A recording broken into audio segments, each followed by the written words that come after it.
Shalom para todos. Como fazer o próprio Seder? Como entender a Haggadah que a gente lê no Seder de Pesach? Em relação às mitzvot que tem nessa noite, já gravamos em outros vídeos. Como fazer o próprio Seder em tempos de coronavírus. Confiram, vale a pena, tem dicas práticas para quem vai fazer o Seder de Pesach sozinho.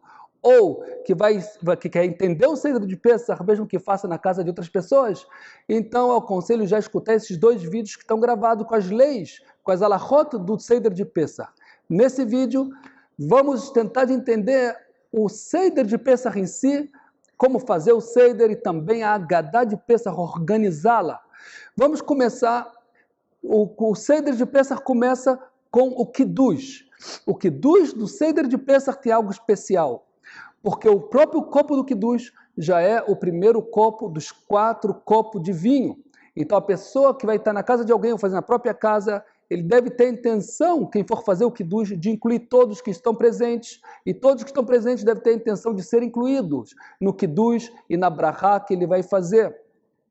E assim, quando tomado o primeiro copo de vinho, tem a intenção de estar cumprindo uma lei rabínica de tomar os 4 copos de vinho nessa noite. Eu só quero relembrar que não necessita ser vinho alcoólico, pode ser suco de uva 100% natural. Quem é difícil encontrar suco de uva kasher, então ele pode preparar o próprio suco de uva. Na véspera do Shabat, do Yom Tov, ele compra uvas, aquelas uvas que tem muita água, uvas pretas, bota no recipiente, esmaga ela bem.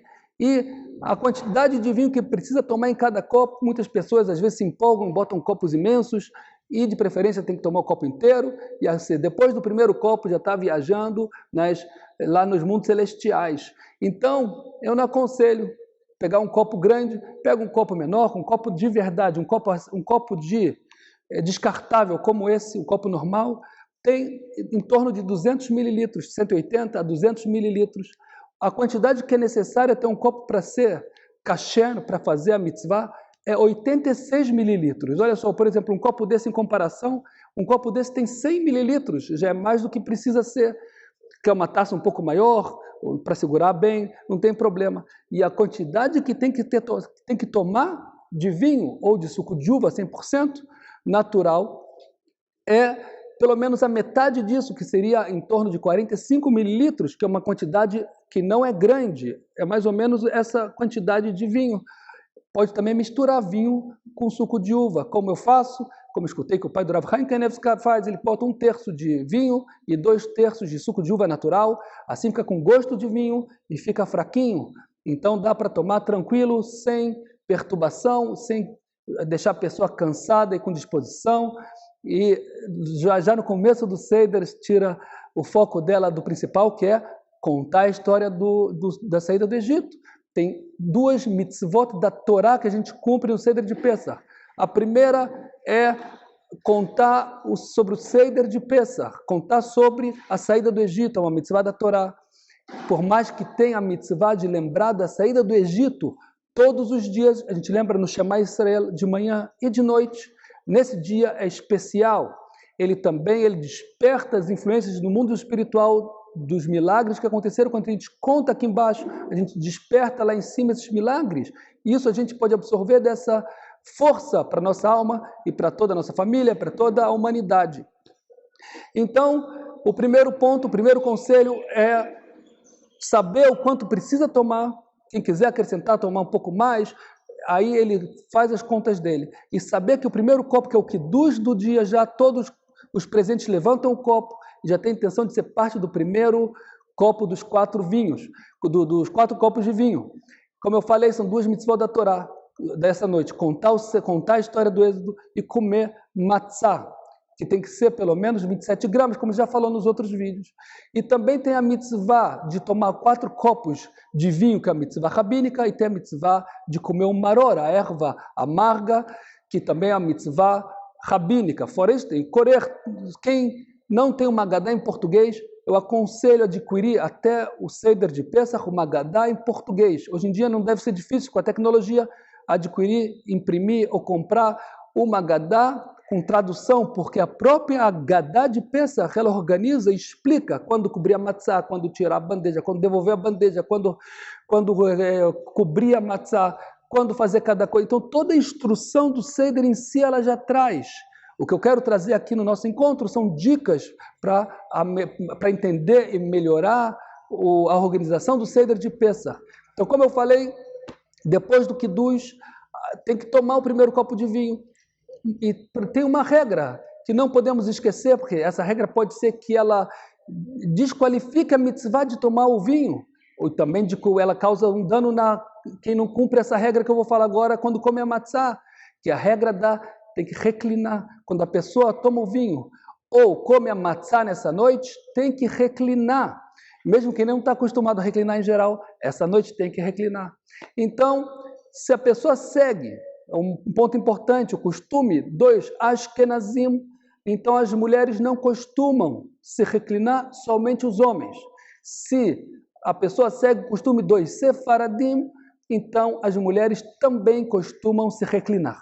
Como se reclinar? Tem pessoa que pega, faz assim, se reclina um pouquinho, vamos supor que tem uma cadeira com encosto, vamos botar o encosto do lado, a pessoa se encosta um pouquinho assim do lado e ela bebe o vinho assim e acha que está reclinada. Isso não é considerado em absoluto reclinar. A pessoa pode estar desqualificando a mitzvah de tomar o vinho nessa noite. E a matzah com certeza também vai estar sendo com defeito na mitzvah da matzah. A pessoa, tem umas que se reclinam já como tem que ser de maneira confortável, que a pessoa tem que realmente se encostar, como se estivesse deitando, como eu estou fazendo agora, tem que estar confortável e realmente com a cabeça também reclinada, e assim ela fica, isso é considerado estar reclinado. Agora, se na hora que for tomar um vinho, para ela não escorrer o vinho, ela faz assim com a cabeça para tomar, isso não é reclinado, ela desqualifica a reclinada, não é considerado reclinado. Ela tem que, na hora que tomar o vinho, manter a cabeça reclinada e tomar o vinho. Por isso eu aconselho colocar uma toalhinha aqui, porque a pessoa fica com medo de escorrer um pouquinho do lado e vai acabar sujando a roupa, vai acabar então fazendo com a cabeça assim, para não se sujar, e assim ela não se reclinou ao tomar o vinho. Ou bota um pratinho, em geral bota um pratinho embaixo, e assim a pessoa, se vai um pouquinho escorrer, vai escorrer dentro de um pratinho, ela fica mais tranquila. Então, estamos aí já no Kiddush. Quando? Pessah coincide no domingo, como nesse ano de 2021, Tafshin Pei Aleph, que o Pessah coincide no domingo, que é logo depois do Shabat. Então, o Kiddush de Pessah também se faz Havdalah, da saída do Shabat, sempre que sai de um dia com mais santidade, com um dia com menos santidade, se faz Havdalah. E uma vez que Shabat tem mais santidade do que Yom Tov, de Pessah, então se faz o Kiddush de Pessah e se faz a Havdalah. Agora, a Havdalah não é como toda a Havdalah que se faz a Mavdil Ben Kodesh Lechol, porque também Pessah é um dia Kodesh, santificado. Se faz a Mavdil Ben Kodesh Lekodesh.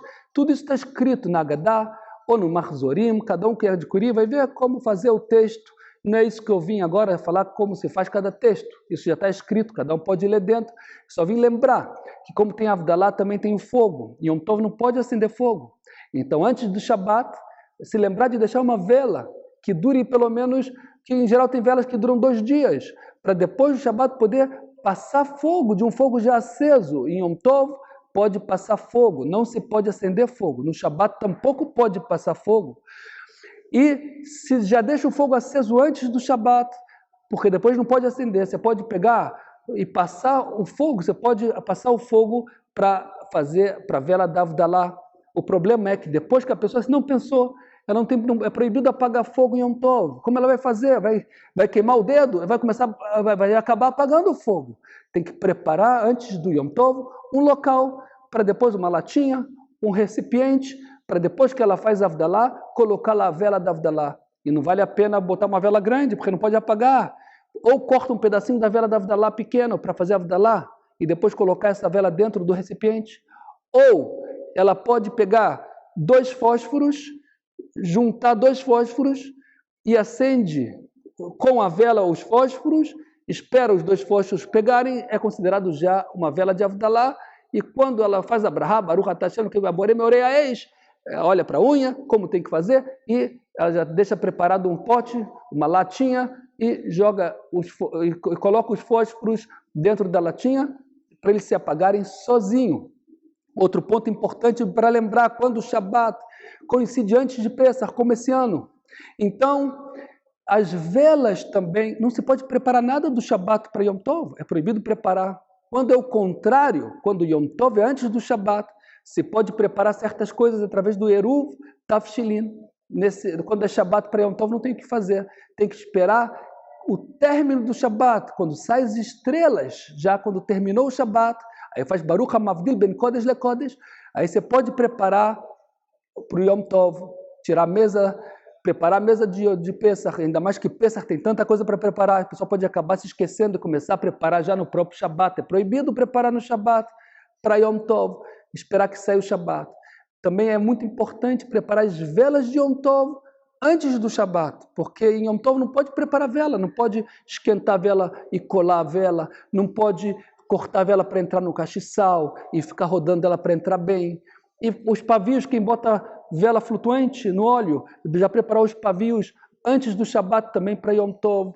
Na hora de tirar as velas que estão flutuantes, muktzeh, tomar cuidado para não tirar só ela, também pode ser borer, derramar tudo no recipiente, depois colocar outra vez o óleo e colocar o pavio.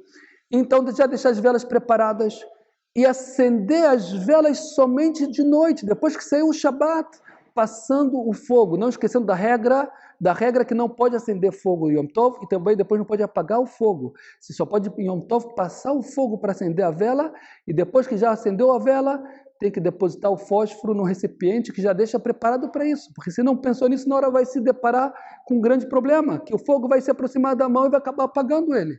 Então, vai transgredir assim em Yom Tov. Então, as primeiras dicas já estão aqui. O primeiro copo do Kiddush, e tomar o cuidado com a Avdalá, e com as velas, e com a preparação do Yom Tov de Pesach. Não esquecendo também, o que eu já falei nos outros vídeos aqui de passagem, eu vou falar e contar o Seder com alegria. Está dizendo no Zohar, uma pessoa, não há uma satisfação maior no mundo vindouro da satisfação que foi gerada através de uma pessoa que contou com alegria os milagres de Hashem nessa noite, que aconteceram esses milagres da saída do Egito. Então é muito importante tentar sentir como se estivesse saindo do Egito, colocar uma alegria nisso, um sentimento nisso. É o dia da Emuná, o dia de Pesach. Está dizendo que o Zohar chama matzah o pão da Emuná. Quando come a matzah, tem que ter a intenção de estar cumprindo a matzah, está cumprindo a mitzvah da matzah.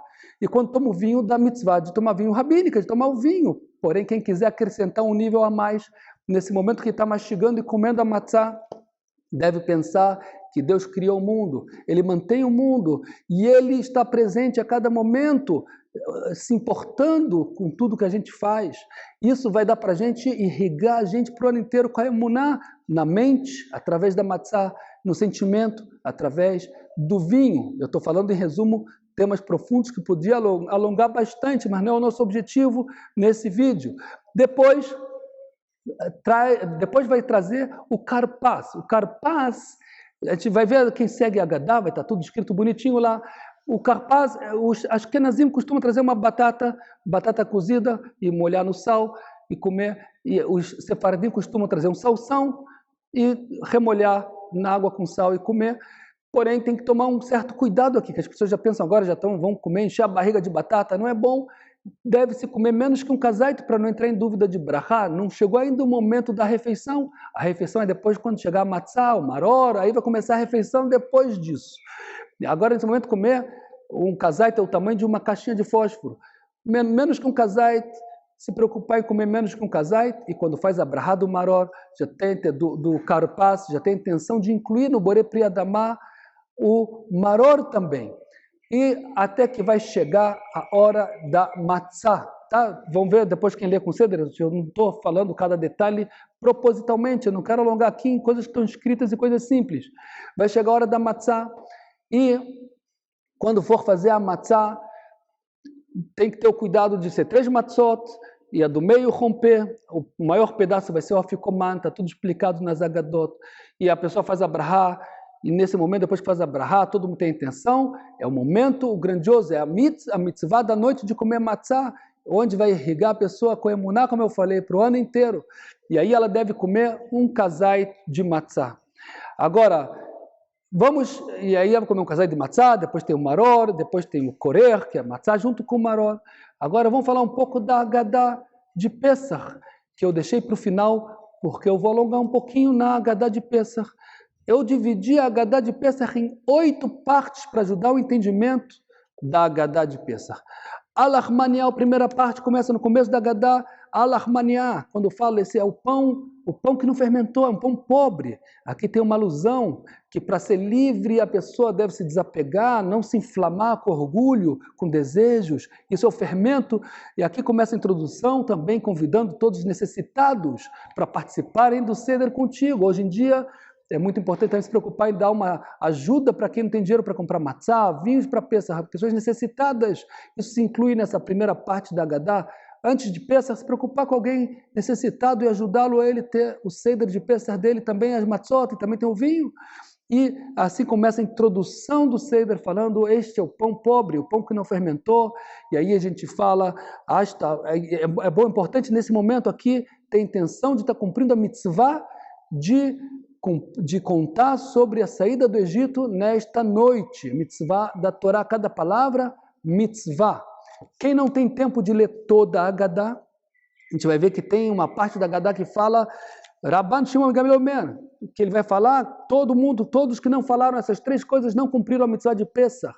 A gente vai ver mais adiante, quem não tem tempo de fazer, ou porque trabalha no hospital, ou porque está sentindo mal, ou porque está qualquer motivo que seja, e não tem tempo de fazer toda a Haggadah, pelo menos fazer o trecho que eu citei agora. O Rabban Gamliel cita, quem não disse essas 3 coisas não cumpre a mitzvah de contar a saída do Êxodo. Então, isso para causa de necessidade, é bom saber dessa informação, e para quem também lê a Haggadah de Pessach, quando chegar nesse ponto, botar uma ênfase, porque esse é o ponto essencial da Haggadah de Pessach. Então, a primeira parte é a introdução, quando a gente fala Al-Armaniá. A segunda parte é logo depois, quando fala Manishtaná Lailazé, as perguntas que em geral as crianças fazem, mas todos têm que fazer. Que pergunta qual é a diferença dessa noite para todas as noites, e ainda como parte, como ramificações dessa segunda parte, tem as 2 respostas, a resposta física e a resposta espiritual, que começa a Vadimaino, nós éramos escravos. Essa é a continuação da segunda parte, a resposta física, material, que a gente trabalhava para o Paró, a gente era escravo no Egito. E depois continua a Haggadah falando, contando que o episódio que inclusive os sábios da Guemará alongavam toda noite, contando as maravilhas de Hashem que ele fez nessa noite, e assim que a parte Masé Berabelezer, Verabelezer, Verabeshua, e continua a segunda parte, o Marabelazar Ben Azaria, ele fala uma passagem do Talmud, que traz aqui a Haggadah, onde a gente vê que devemos lembrar o Êxodo todos os dias. A gente faz isso no Shema Israel. E essa noite, de toda forma especial, tem uma mitzvah específica para essa noite de Pessach, por mais que traz uma passagem do Talmud, que se deve lembrar todo ano. Segue a Haggadah, Kenegedar Babanim, fala dos 4 tipos de filhos, relato dos 4 tipos de filhos, e para cada um deles tem o que não sabe perguntar, tem o que é um ingênuo, tem o que é o perverso, tem o que é o sábio. Para cada um tem que contar de maneira que ele vai absorver do conhecimento de Pessach. Cada um, isso também traz essa passagem como parte da resposta. É a segunda parte ainda, que é longa, e fala como explicar para cada um dos tipos de filhos. E fala também quando tem que ser a mitzvah. Continua a Haggadah falando, mitchilá, a segunda, ovdei avodazará e o avotene, a segunda resposta, a resposta espiritual. A gente falou que a gente era escravo. É a resposta física, que a gente foi libertado. E agora é a prisão espiritual. Nossos antepassados, eles eram idólatras. E mostra para a gente também a liberdade espiritual, não só a material. E com isso terminamos a segunda parte da Haggadah. A terceira parte começa Baruch Shomer Avtachatol Israel. É quando lembramos da promessa, que Deus cuida dessa promessa, que mesmo Ele vai trazer sofrimentos para nos consertar, mas Ele vai nos salvar dos sofrimentos. Também no Egito, Ele usou da promessa que fez para Abraham Avinu, já que a gente ia servir no Egito como escravo, e depois ia sair de lá, e assim a gente lembra dessa promessa, e segue a terceira parte falando Veishamda, e que está de pé, e eis que está de pé a promessa que a gente vai ser salvo dos sofrimentos, por mais que a gente tenha que passar por essas por essas turbulências na história, mas no final das contas a promessa vai estar sempre seguindo e nos tirar da promessa até o final dos tempos, quando vier a salvação final, em breve, se Deus quiser. E com isso a gente termina a terceira parte da Agadá. A quarta parte começa o Lemad Mavikesh Lavan Arami. Tá, aqui traz o Lavan, que ele quis exterminar a Avinu, mas aqui não estou trazendo isso para lembrar do Lavan, e sim porque aqui começa na Agadá a explicação de 4 versículos da Torá, quando a Torá relata dos bikurim, das primícias, dos frutos, os primeiros frutos que saem da colheita, que tinha que levar para o templo, e na hora de levar para o templo tinha que recitar esses 4 versículos, que trazem um resumo de toda a história do Êxodo. Então a gente traz isso na Agadá, e seria a quarta parte da Agadá, que trazem os 4 versículos que a própria Torá relata sobre o Êxodo, como contar do Êxodo.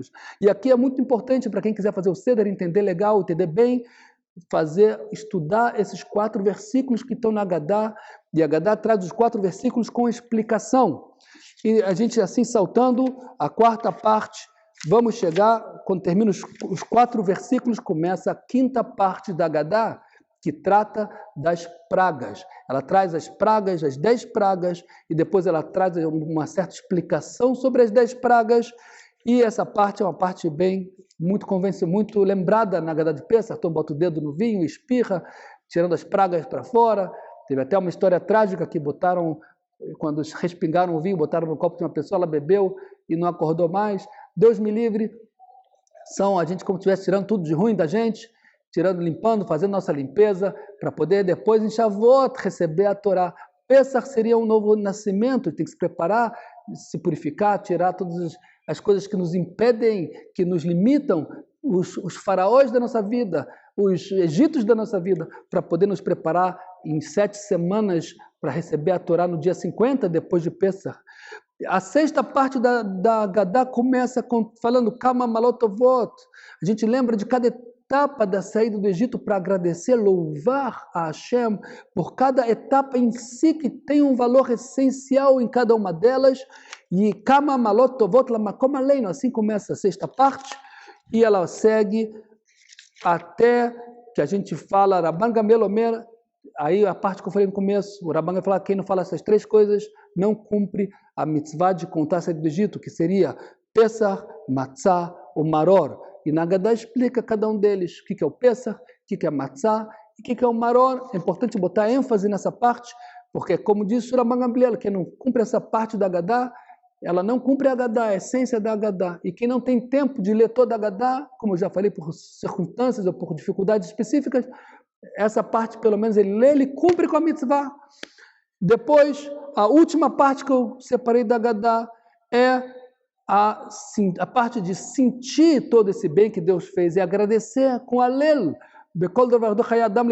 Assim fala, toda geração em geração, ele tem que se ver, como se ele tivesse sendo do Mitzrayim. Não é uma história para lembrar do passado, é uma história para a gente se vestir nela no presente e sentir como se estivesse saindo disso. E também nos nossos dias das prisões que nos prendem como Paró e Mitzrayim, e sentir que a gente pode ser libertado disso, se conectando com Hashem, se libertando disso tudo.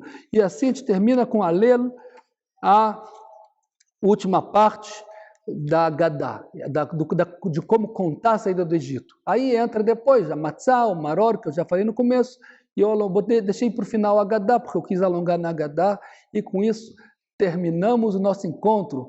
Espero que tenha trazido benefício, e cada um que fizer sozinho o seu Seder, vale a pena estudar também a Agadá, que eu não trouxe aqui todos os detalhes, importante salientar, eu não trouxe aqui todos os detalhes, porque já está escrito na própria Agadá, cada um deve, antes de Pêssar, adquirir uma Agadá, estudar a Agadá com calma e ver como proceder. Eu aconselho também cada um medir quanto seria um casaite de maror. Em geral, 2 folhas de alface romã é suficiente para ser um casaite.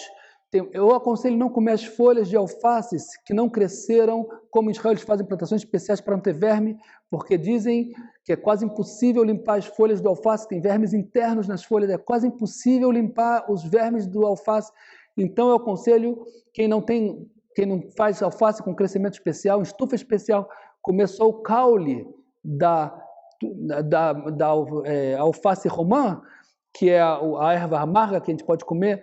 Então, só o caule dela, que aí é mais fácil ver se tem verme ou não, é mais limpo.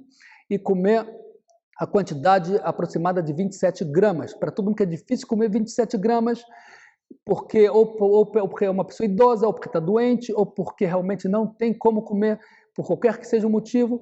Então, pode facilitar com as ideias que, em vez de comer 27 gramas, comer 17 gramas, que tem ideias que já falam que pode comer 17 gramas, e se para quem realmente também isso é muito, muito difícil, tem ideias que podem facilitar um pouco mais, mas quando for necessário somente para casos de doença, para caso realmente a pessoa está impossibilitada, mas não por motivo que é um pouquinho amargo, porque esse é o tema da noite, sentir um pouco a amargura. Quando a pessoa sente um pouco da amargura, então depois ela tem muito mais prazer. Quando chega a doçura, quando chega a luz de Hashem, ela vai poder usufruir também muito mais, depois que ela sente um pouco da dor, ela vai sentir um pouco, muito mais o benefício da luz. Desejo para todo mundo um Chag Sameach, um Pesach Kasher Vesameach, tudo de bom e até a próxima.